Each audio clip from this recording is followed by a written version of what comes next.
Mushando family.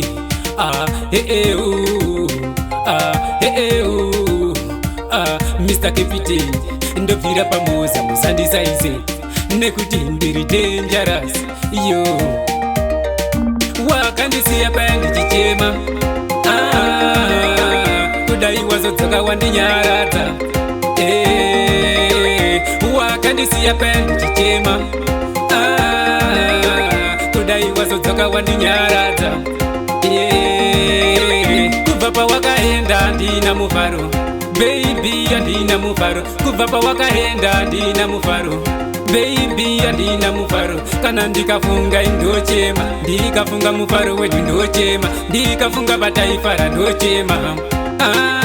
ndochema wakandisiya paya ndichichema kudai wazodzoka wandinyaradza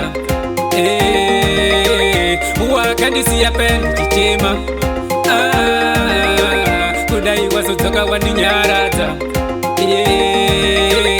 ndaita kupera kuona sesipo ndashaya chekubata iwe usipo ope hadzi bate iwe usipo amai mwana kudai wadzoka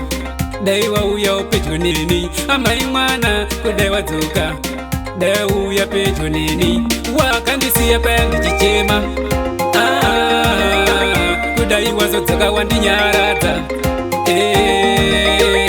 wakandisiya paya ndichichema kudai wazodzoka wandinyaradza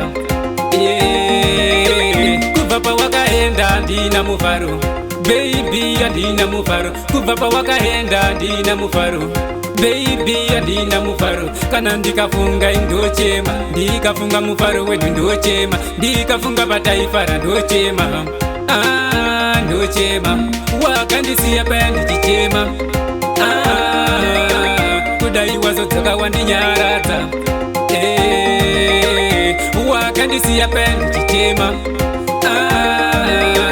kudai wazodzoka wandinyaradza ndaita kupera kuona sesipo ndashaya chekubata iwe usipo ope hadzi bate iwe usipo amai mwana kudai wadzoka dai wauya pedyo neni amai mwana kudai wadzoka dai wauya pedyo neni wakandisiya paya ndichichema kudai wazodzoka wandinyaradza wakandisiya paya ndichichema kudai wazodzoka wandinyaradza kudai wazodzoka wandinyaradza wakandisiya paya ndichichema